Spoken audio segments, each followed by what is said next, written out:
Morning, everybody. As we go to the Chitas of today, we're holding in Parshas Kisavai. We're holding on chapter 26, verse number 12 in the book of Deuteronomy. When it comes to finish your tithing, all the tithing of your field, Ashana Shlishis in the third year, Shnas HaMaiser, which is the year of tithing. Nasati la Levi Agel Yosem money. Make sure to give what you gave to the Levi and the Ger, the convert, the Yosem,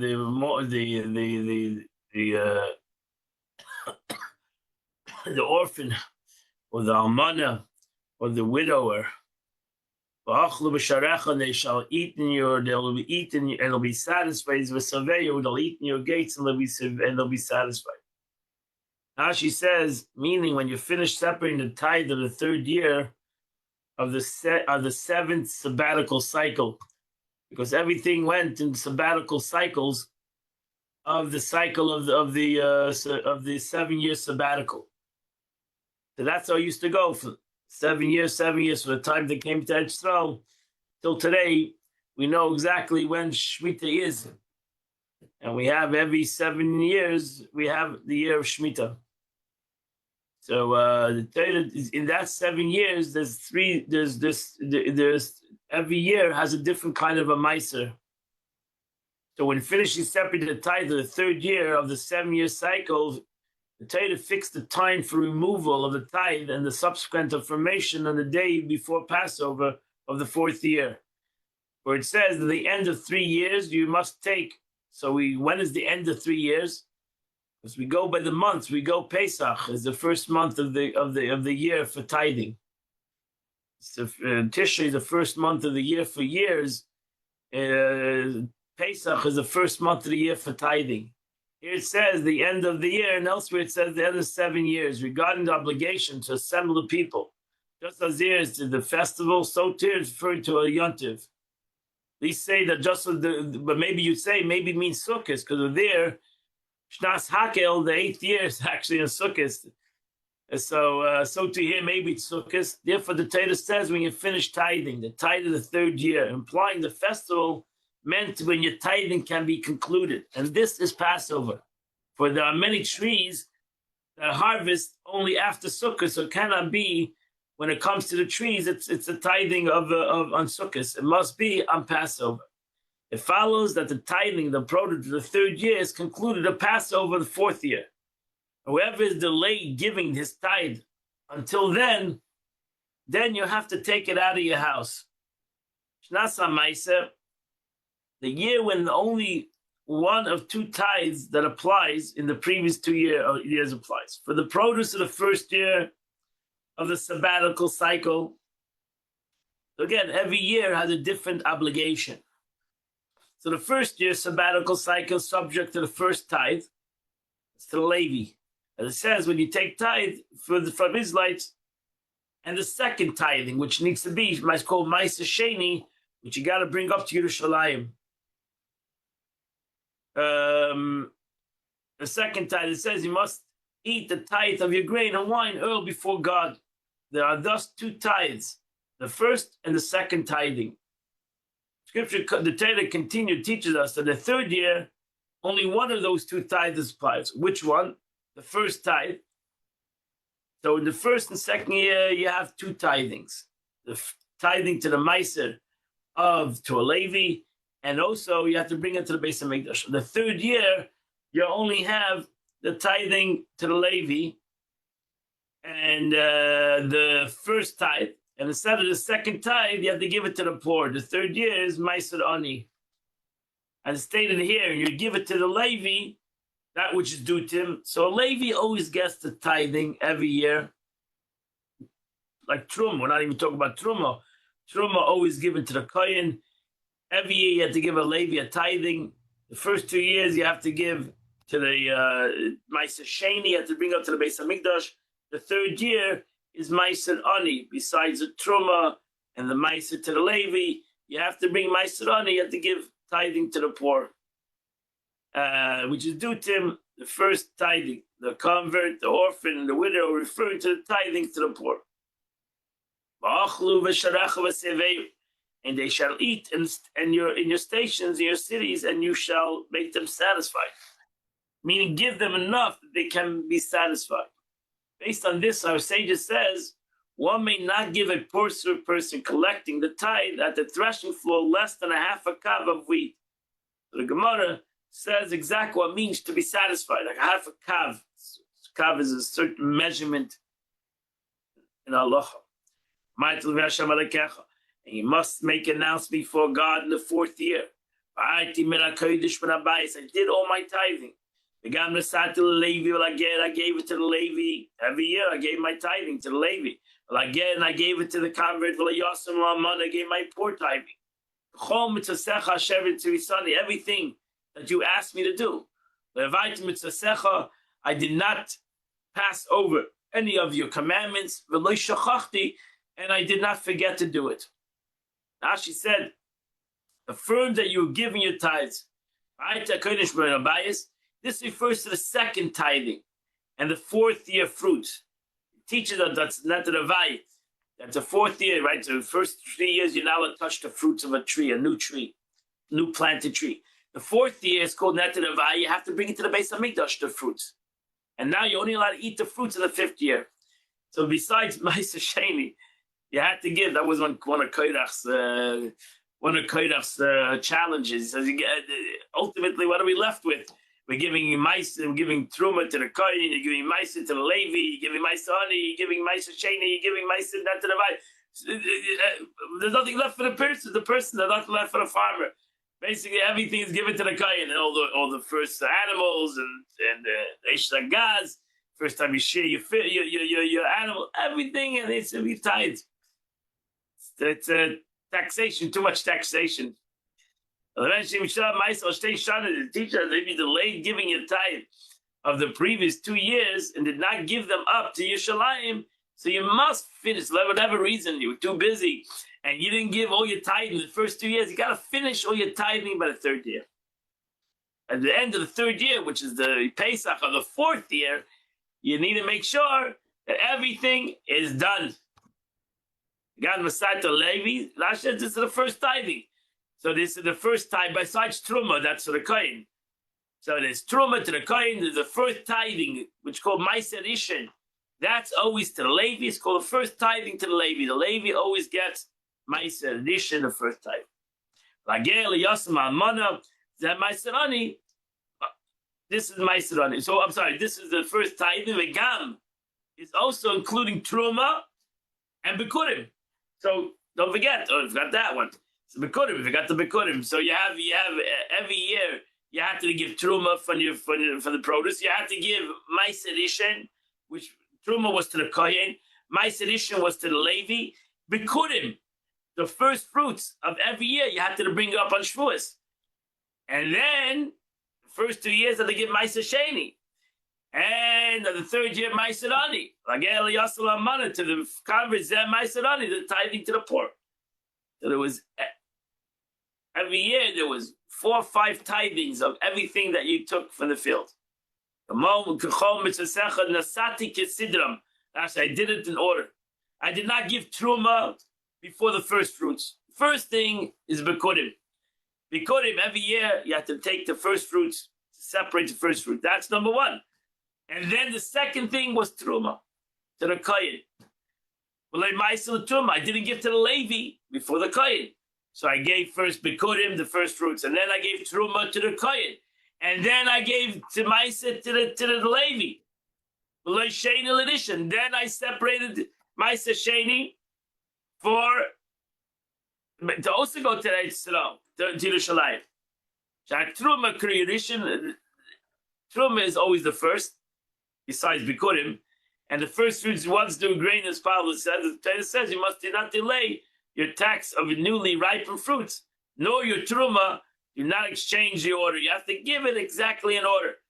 Bikurim, Truma. Bikurim is the first fruits. So based on, they're brought in Shavuos. Ma'aser Truma to the Kohen, Ma'aser to the Levi, Ma'aser Sheni, which is the first 2 years, and Meiser Ani on the third year to the poor. Rashi said did not separate fruits from one species in order to fulfill the obligation of another species. I did everything correctly. I took each grains and I divided the truma, what's supposed to be done. I didn't separate the new fruits and the old fruits, etc. What do you mean I didn't forget? I didn't forget to make a bracha. Because there's a bracha. That's why we're waiting for Mashiach. We have a bracha on truma, even though a woman does on challah, a bracha, but there's a bracha on giving truma, and there's a bracha on giving meiser. All these brachas in America, we don't have these brachas. So I can't make all these blessings that I'm supposed to make. Continue verse 14. I did not consume any of the second tithing while I'm in grief. While it was somebody in my family passed away. I did not consume it while I was richly defiled. Holy fruits. I did not use it for any of the dead. I didn't use the money because my Sheni, I can change the money. I am supposed to buy food. I didn't use it to buy dead clothes, people to be buried in. I have hearkened to the voice of God. I did everything you commanded. Now she says, I did not consume any of it while in my grief. For here we derive that the second tithe is forbidden for an oinen. An oinen is one whose close relative died on that day. It's called an oinen. Not called it. Then there's a mourner. There's an oinen. It's usually in the first day of passing, before the funeral, and then you have somebody who's an ovel, and that's a different situation. An oinen is not obligated to any mitzvahs. So it's a different law. What does that mean? No, I did consume while I was defiled, whether I was richly defiled, and the tithing product was richly undefiled, or I was richly undefiled and it was richly defiled. I mean, I made sure that neither I was tamei, I was impure, or the food was impure, whatever reason. And where's the warning about this? It's stated, the Torah says, you may not consume within your cities the second tithe of your grain. This term in your cities refers to eating whilst richly defiled, as it's regarding the disqualified sacrifice that has been redeemed. You may eat it in your cities, the richly defiled and richly undefiled together. The sacrifice that's redeemed, you're allowed to eat, whether you're defiled or not, whether you're tamei or not tamei. And thus indicates that this tithe, however, ma'aser sheni, the second tithe, the fruits that I separated, even though I redeemed it, I cannot eat this fruit if I was tamei. Because I'm not allowed to make these fruits, even though I have redeemed it, I cannot make these fruits tamei. And therefore, even I redeemed it, because I'm living in Sfas, and I'm going now to Yerushalayim to eat from these fruits. I redeemed the fruits with money. And now I'm taking the cash up to Yerushalayim. Still, these fruits are holy, and I need to eat them in Tzfas when I'm not defiled. General fruits you can eat when you're coming. These fruits are different. When I started to learn the mace, I didn't give this money to make a coffin or shrouds for him. What did I do? I came to the Beis Hamikdash. I brought the money to the Beis Hamikdash, to Yerushalayim. And samachti, and I enjoyed it. Or food. I celebrated. Not only did I celebrate, I rejoiced, and it made others rejoice. But my family there, whatever, I might have brought a lot of money. So I brought my family there. We all rejoiced. We all ate and rejoiced. Because, as we learned before, that you cannot buy, you have to buy with this money food that you can eat. So you cannot buy it as a rental apartment. You have to buy foods. You have to go to restaurants. You have to eat and celebrate with this money. And I made myself happy and others happy. Verse 15.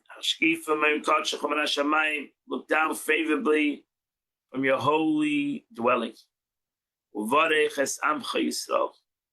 bless your people Israel. Bless the land that you have given to us.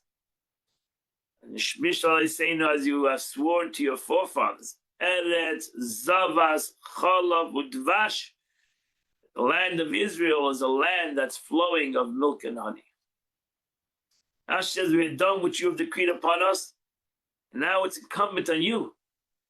As you said, if you advance my rules, I'll give you a range and time. Now it's your obligation to do what you're supposed to do. Saying to give us, to give it to us. And you will fulfill this oath. The land is flowing of milk and honey. That finishes the Chumash for today. We now go to the Tanya of the day. We go to the 14th letter of the Alter Rebbe. What a letter we're going to read of the Alter Rebbe, especially on this day. A sad day in Eretz Yisrael, but Alter Rebbe is going to inspire us about the love of Eretz Yisrael. We should all have a love to the land of Israel. So again, in many of these letters, as you've been learning, the letters together are written in order to arouse Jewry to contribute. So about most of these letters are tzedakah letters. They give tzedakah generally and particularly to the Holy Land. Specifically, the Alter Rebbe strongly encouraged support of Mendel Haradaka and Avram Kaliska, and their followers, two groups of Chassidim, went up to Eretz Yisrael in the 1700s, and they settled in Eretz Yisrael. Who settled there? They mainly settled in Tferi. The Mendel Haradaka is buried in Tferi. You can visit his cave; it's not far from Meir Melanes. And he established, Alter Rebbe established a Keilul Chabad fund, which he called Keilul Chabad, and to help push the Jewish people in Eretz Yisrael with food. In the present letter, the Alter Rebbe places single emphasis on merit and stock in the Holy Land. Every year he declared it should be given with more vitality and greater volume, thus echoing the rhythm of the annual renewed life force that emanates from the whole high to the Holy Land. And he explains in this letter the beauty. It's a beautiful letter, the Alter Rebbe, based on the pasuk, a beautiful pasuk in the Torah. Eini Hashem Elokecha ba. The Eibish's eyes upon Eretz Yisrael. Eish Hashanah, from the beginning of the year till the end of the year. But that begins here by saying his purpose to arouse the old love and fondness of the Holy Land. Which seems that the old love refers to that enthusiasm which Chassidim had originally felt for the fun, and when it was freshly founded, and because the Alter Rebbe actually wanted to go with Mendel Haradak to Eretz Yisrael. You know that story. The Alter Rebbe actually traveled with him on his first journey out of Russia, but Mendel told him to stay in Russia. So the Alter Rebbe wanted actually Mendel to be the next Chabad, the first Chabad Rebbe, but Mendel Haradak said, no, I'm going to go to Eretz. You're going to stay in Russia. You're going to be the leader of this. You're going to continue the teachings of the Baal Shem Tov and the Maggid in Russia. Then most Jews lived in that area. So there was a great excitement when Mendel Haradak and went up to Eretz Yisrael. There was a great excitement, and Yidden in Russia supported them. But then, as the time went on, Alter Rebbe needed to awaken the Jews to continue to support these Jews in Eretz Yisrael, who Pasha didn't have any capability of parnasa on their own. So therefore, he explained them again. Alter Rebbe starts off to waken up your old love. We all remember when they went, we all excited to help them. We need to reawaken that Abba to help them. So we can start the 14th letter of the Alter Rebbe. That this letter is written to arouse an old love and fondness for the Holy Land. It shall burn like a fiery flame. Mekerev ish, from the innards of every man, v'leiv omek, from the depths of his heart. Ki'ilu hayom mamish, as if today it happened today. Nasan Hashem ruach aleinu. We should feel as if today we woke up in the morning with a spirit of kindness. Ruach nediva, a spirit of generosity. It's like a new situation. We shouldn't feel, this is just continued, this is just a continued giving. This is a new give. It's not like whenever a person is given the opportunity to give a new give, he feels good about it. So make it feel like if this is a new thing, you've never heard of this charity before, and this is totally a new kind of a collection. It's not this am lamalas yodem lavayis. There are people who volunteer to consecrate their hands to God biyad meleya orchava, and they should give it with a full and gracious hand. Ribui acheribui, with one crease after another crease. Usually, every year, a person that made a commitment is going to give 100 ruble that year. Next year, he's giving 90 ruble. After that, said, no, you have to go next year 110 ruble. Not you don't go down, you got to go up. And therefore, B'dishana b'shar, you had to add every year. Continue rising and excelling themselves, go higher and higher. Because we know, Midas Kodesh Elyon, because the kids are keeping the measure, a level of divinity called Kodesh Elyon, supreme holiness, which goes higher and higher. Kedusha goes higher and higher. And so too, the Kedusha of Eretz Yisrael goes higher and higher. Another name for the attribute of Chachma is Kodesh Elyon, the higher level, because Chachma is the highest level, which is connected. We mentioned yesterday in the time, the Kodesh Elyon is connected to even something Keser, or even higher than Keser, which is called Kodesh Elyon, the supreme holiness.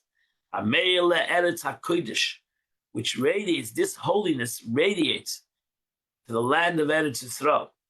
Which in the holiness, the land of Eretz Yisrael, continuously renews quantitatively and increases qualitatively and quantitatively.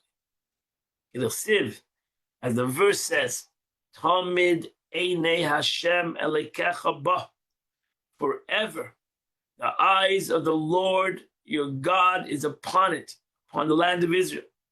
Meleish Shana, from the beginning of the year, Bad Achri Shana, until the end of the year. Al Alter Rebbe will soon say the word eyes. What do you mean the eyes of God? So we know whenever it says the eyes, it alludes to the concept of Chachma, wisdom, or Kodesh Elyon, higher than Chachma, which radiates the land of Israel constantly from the beginning of the year to the end of the year. So first of all, the Einei Hashem, because it's the eyes, it's continuous, it's higher than Chachma, it's continuous.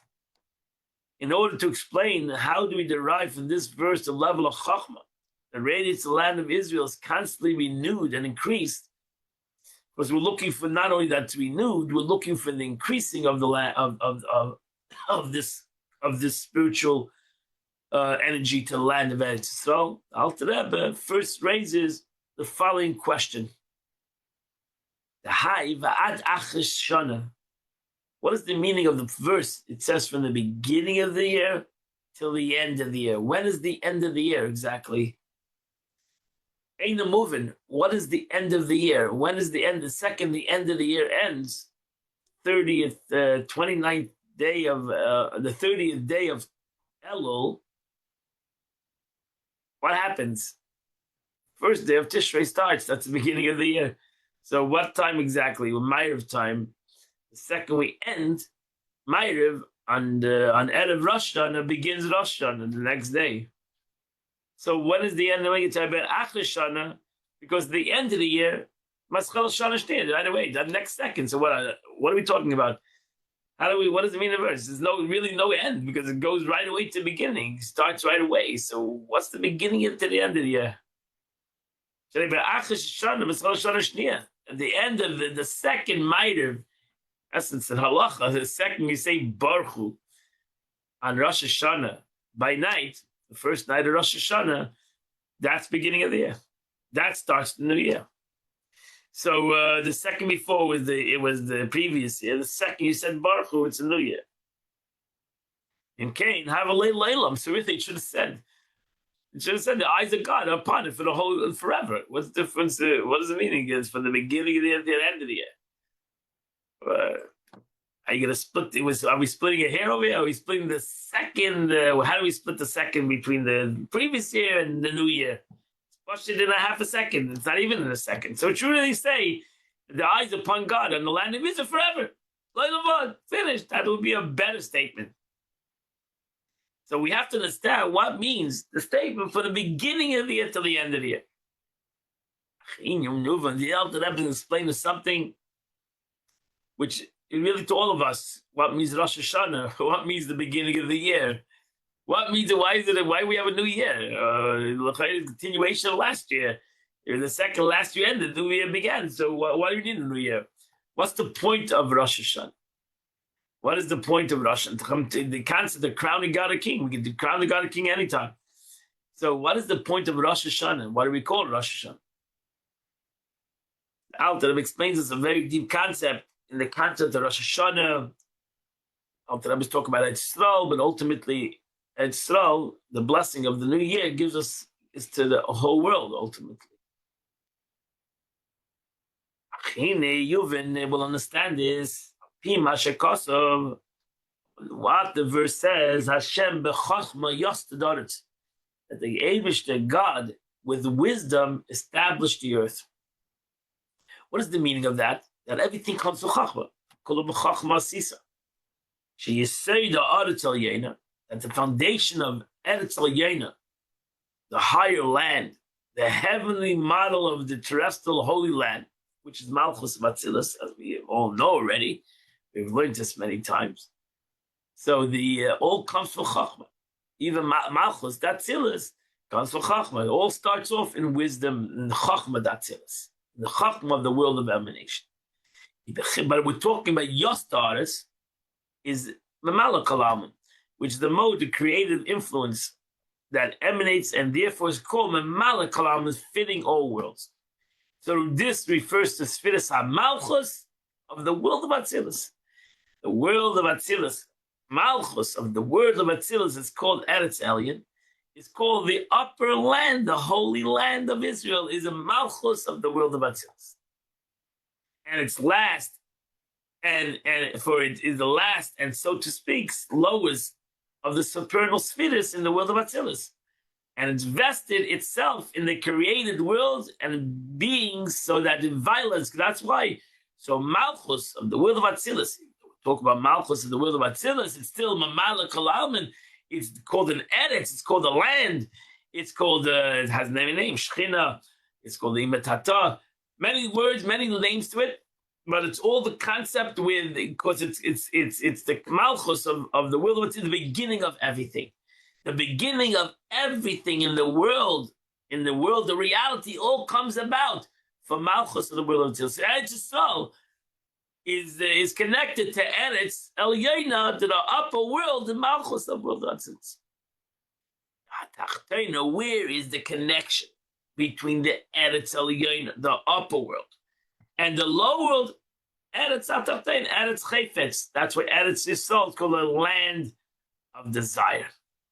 Land of delight, because it corresponds face to face, so to say, between Malchus and the world of Atzilus and Eretz Yisrael. So likewise, the foundation of the Netherlands, which is the land of Israel, is known as Eretz Chayfetz, land that God desires. Hamechuvenes kenegda mamish, which is truly corresponding to it. It's a heavenly counterpart of Eretz Elyena. So Malchus Atzilus is facing Eretz Yisrael. And therefore, V'nikra Shma, and therefore what is called Eretz Yisrael in the Torah, it's called Eretz Chayim, a land, the living land, a land of life. Why? Why is it called the land of life? Well, there's a land everywhere we live. No, but Eretz Yisrael is called the land of life, because it's connected to the tree of life. It's connected to the true life of the world, the energy of the world of Atzilus. The foundation then of the higher and the lower land. So ultimately, where does the energy of Eretz Yisrael, total connected to the Eretz, to the land of Malchus Atzilus, all comes from Chachma. All comes from the wisdom of God. So all comes from the Chachmei Law. Makar HaChaim, which is the source. Where does Malchus get it? Where does the attribute of Malchus of Atzilus get it? Its energy gets it from Chachmei Law. As the verse says, HaChachma Chaya Bala. Wisdom animates who possesses it. Who possesses true Chachma is Malchus, the will of Atzilus. It's the true possessor, the true receiver of Chachma. And therefore, when Malchus, the will of Atzilus, gives it to its counterpart, is Eretz Yisrael. Gives it to Eretz Yisrael. So by God, by Chachma, established the earth. Thus means when he said Kadosh Baruch, when it says in the verse before, Hashem b'Chachma yasta aretz, talk about Eretz Yisrael, because Chachma Ilah, the wisdom of Atzilus, comes into Malchus Atzilus, which goes straight to Malchus, which goes straight to the Malchus of this world, the Eretz of this world. Eretz Yisrael. So there's a straight connection. It's not a long distance. It's a very straight connection between the Chachma of the Eibishter to Malchus of the world of Atzilus, to the Eretz Yisrael, Eretz HaChayim, which is Eretz Yisrael today. And that's the waking up the beauty and the desire that a Yid should have to Eretz Yisrael. So God by Chachma established the earth, thus means that Sfiras of Chachma diffuses his creative light upon Eretz Elyono, the higher world, which is Malchus of the will of Atzilus, as well as upon the terrestrial counterpart, Eretz Yisrael. Eibishter's wisdom is upon Eretz Yisrael. But there's something more beautiful than this, the verse tells us. Not only the Chachma of the Eibishter is upon Eretz Yisrael, but it's continually renewed. Continually goes higher and higher. And this radiant, that's the word the verse tells us. In Eish Shor V'Ach, it's not a continuous light. It's a renewed light. It's a renewed light. It's a renewed something, an energy that was never here before. It comes out a new light on Rosh Hashanah. That's what happens. In 1 second, a new light comes out into the world. Chol Shana v'Shana every single year. Why? Why is it a renewed? Why is it not a continuation? Our Chachma is a continuation. We develop Chachma. By the Eibishter, his Chachma is who Chachma Se'echa. We learned this Chassidus many times. Tanya. That the who v'Chachma Se'echa, the Zohar says that God and his wisdom is one. So by God, there's nothing that's continuous. Everything is new. There's nothing as something that continues. But continue is a cause and effect situation. The Eibush is infinite. Everything by God is new. That's why we have to look at the Torah as everything is new. It's not just a continuation of the day before. Chadash mamish l'chol shana v'shana. Him, God and his wisdom is one, the absolute unity. That's why this light, this chachma, is called Ein Sof. It's infinite. Not a continuation. That would be a finite concept. It's an infinite concept. Because there's no limit nor end. You can't say it's a new thing. Because the Eibush is always new. There's nothing old. Nor end quality, greatest light and the vitality that issues forth from God and his wisdom. Elevation upon elevation. We're always going higher and higher, newer and newer, to an end or limit, the peak of the loftiest levels. Since the life-giving light that issues from the Supreme Chachma is infinite, follows that whatever this intense light is drawn down in the previous year is still possible. It is still possible that the degree of light be drawn down in a new year. It's a new light. So that's what happens on Rosh Hashanah.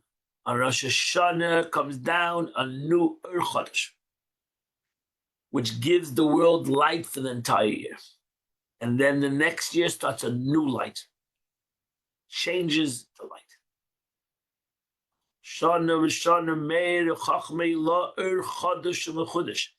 Every year the descendant radiates a new and renewed light. It never was in the world before. Eretz Alyena, to the holy land above, to Malchus of the world of Atzilus. A new Ur Chadash, a new light comes into the world. The light that reached down to this level is here described as new and renewed. Or in the first instance, a new light radiates into Chachma from Eirin Seif that transcends. Then a new light issues from the Chachma and brings about this light in Malchus of Atzilus. Ki Ur Kol Shana V'Shana, because every year, the light of the year, the stalik, the Shorsha B'Chol Erev Rosh, the last second of Rosh of Elul of this year, last second, the energy of the year goes up. That's why it's called the Chodesh Meschaseba, the moon, when the moon is covered. Every holiday is always on Pesach, Sukkot, is when the moon is there, 15th day of the month. Comes Rosh Hashanah, it's on the first day of the month. The moon is not seen. Rosh Hashanah is known as the holiday, new moon is covered. It's not seen, it's the first of the month. In a spiritual context, this means that the Sfiros of Malchus, which in Kabbalah is the moon, because Malchus, Chachma is the sun, Malchus is the moon. It's the receiver. It's the reflector of Chachma of Atzilus. The light that it animates the world and creates being is concealed and we're drawn to a storm. So what happens? The second before you say Baruch Hu, the previous year's energy has disappeared, has gone to its source. And now we are in twilight zone. We are in twilight zone. We are actually, in Chassidus, this is the most serious part of Rosh Hashanah. From the second you say Baruch Hu, on Erev Rosh Hashanah, until you're going to blow shofar tomorrow in Shul. That's called, where in the story of creation, the story of Adam and Eve, that's when the Eibishter put him to sleep. That's the story. We celebrate Rosh Hashanah on the day Adam was created. But then the Eibishter put him into a tardema. He put him into a sleep. Put him into a sleep. That's like you get. That's why it's dangerous. You have an understanding when they put you in the hospital to sleep. It's a dangerous time. And that's what happens to the world. The world goes into a slumber. And that's why everything is not seen. So he draws to his source, right? Then we wake up in the morning and we daven. That's why it's a longer davening on Rosh Hashanah. Trying to waken up God's desire to give this new light, to bring about this new light to the world. Nimshach Ur Chodesh Elyon comes about, a new and superior light is brought about. A light, a yet higher rank and sphere of this, even this Chachma of Atzilus brings about a revelation. We connect straight to God. That's the whole concept of Rosh Hashanah. We want God to be king of us, not we don't care about all the spheres.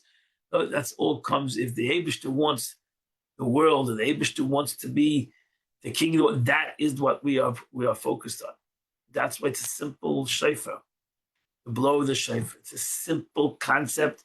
Rosh Hashanah is a simple concept of crowning God, of awakening this desire for God to say, I want the world. I want to give this energy to the world. I want to take this world out of its slumber. And because we're not looking for last year's energy, we're looking for a new energy. It's a famous statement. The Gemara made the year end with all its headaches. We're coming to the end of the last energy of the last year. May we be blessed with a greater light, new light. Not looking to continue. We're looking to create a new reality. So we're connecting straight to God, which is a new reality. Which this energy will come down to all the upper worlds, atachtenim, in the lower worlds, which everyone receives, upper worlds, lower worlds, spiritual worlds, physical worlds, all receive energy from this light. And which is the infinite light of God, and His wisdom, which is in this, comes down through Malchus Atzilus. As we say in our davening, we say, from you is the source of life. You, God, you. Don't even say God's name. Because you, with you. And that's what we're looking for. We're looking to connect to the Eibishter, God himself. Because with you, the essence of God is the source of life. But in your light shall we see light. So that's Chochmah Ilah. The higher level was Kodesh Elyon. Supreme Chachma, which is the source of life, is with you, meaning nullified and unified with Eid and Seif. In your light, in the light that radiates from Chachma to the higher land, we shall see light, meaning the light that descends from the higher land illuminates all created beings which receive the vitality from. This refers that we are wanting to connect to the light that radiates from the supreme Chachma Ilah. Not even Chachma of Atzilus. We want Chachma Ilah. We want to have the wisdom of God. Just beyond the wisdom of even the world of Atzilus, the source of life. Has known those who understand these teachings. Shebachol Rosh Hashanah Nistara. And every Rosh Hashanah, the Nisira takes place.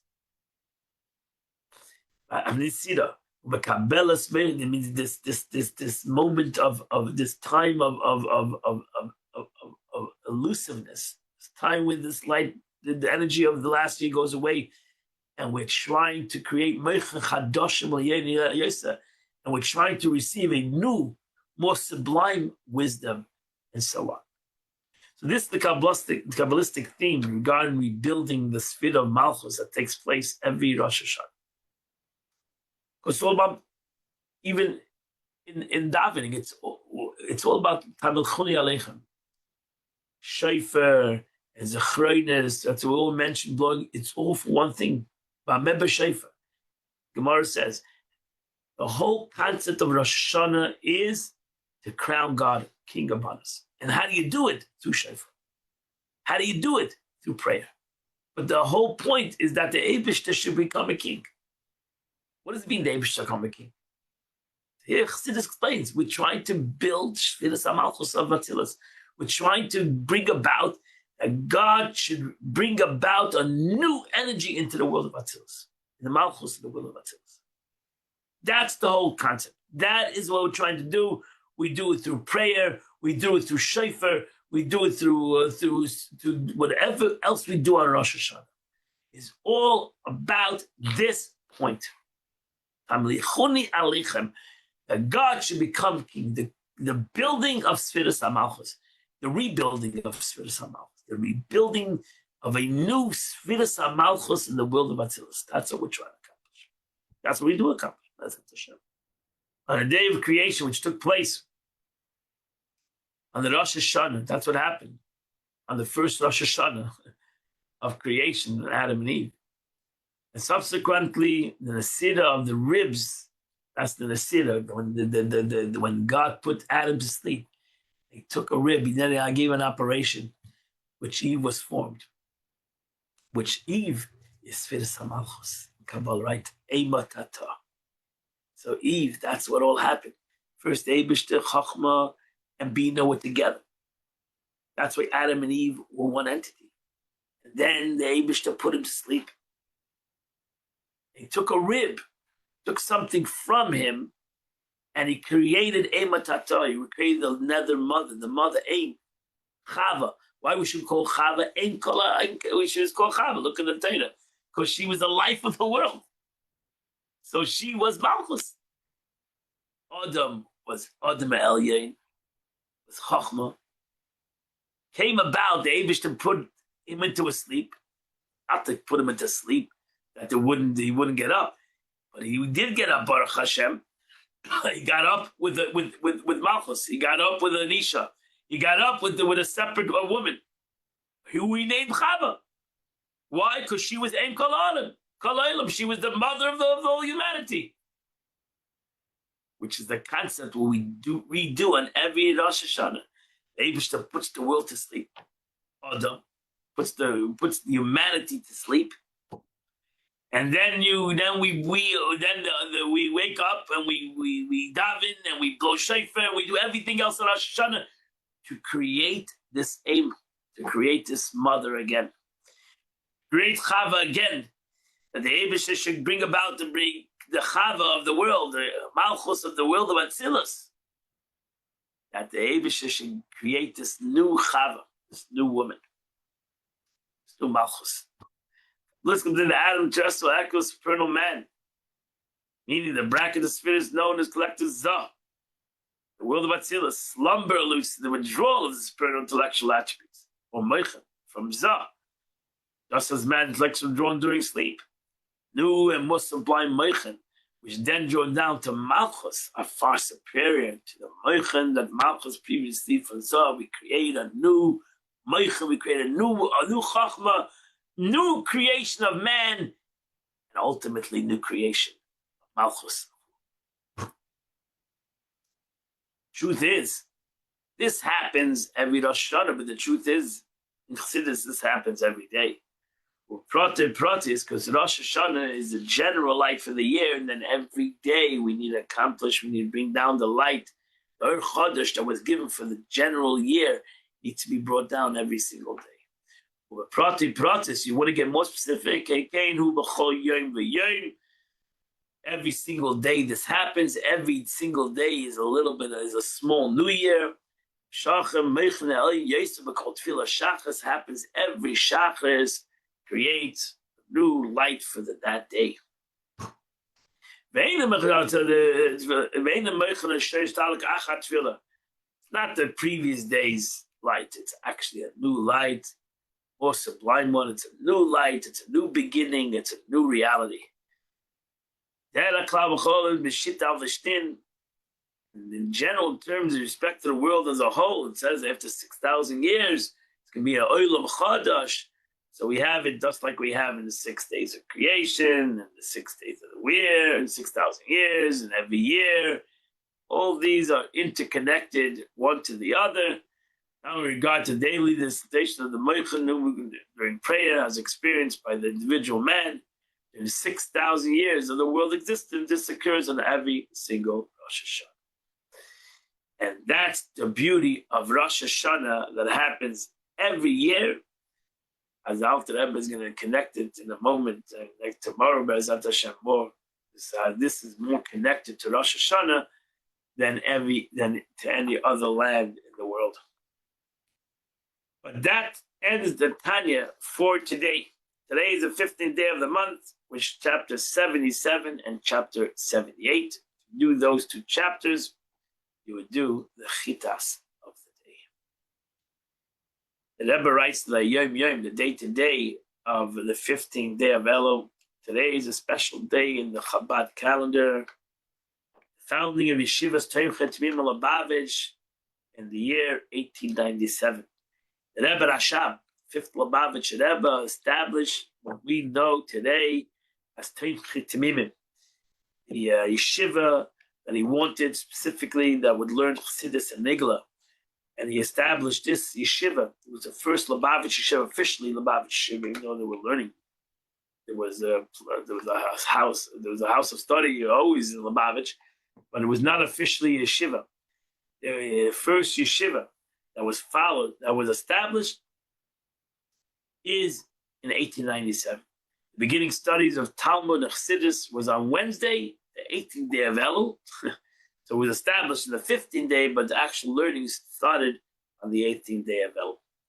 On Simchas Torah in the year 1898, After Kafis, my father, the Frierdiker Rebbe is talking about his father, proclaimed the name of the yeshiva is Teichei Timimim, which is till today. And the students who study and conduct themselves in the spirit are called Timimim. And that's why it's honored. I learned in Teichei Timimim, it's an honor to be called a Tamim. And all those that are learning connected, you're sitting here learning, and we extend the Teichei Timimim to all those that continue and the study of Nigla Chassidus and continue their studies wherever they are. They all call Tamimim, so you all call Tamimim. God bless you all. But as the verse says, we just mentioned the verse, Ein Hashem Elokecha ba me'esh Hashan, that Eibish's eyes upon the land of Israel, and let them go through these tragedies that they are going through. And God should protect all those that were wounded, and God should give a liftek and a name to all those that were murdered today in Eretz Yisrael, and should bring about the ultimate redemption to the Jewish nation. B'mheira b'yameinu mamash. God bless us all. Amen. Tomorrow, see you again tomorrow. Bezat Hashem. God bless you all. Thank you, Rabbi.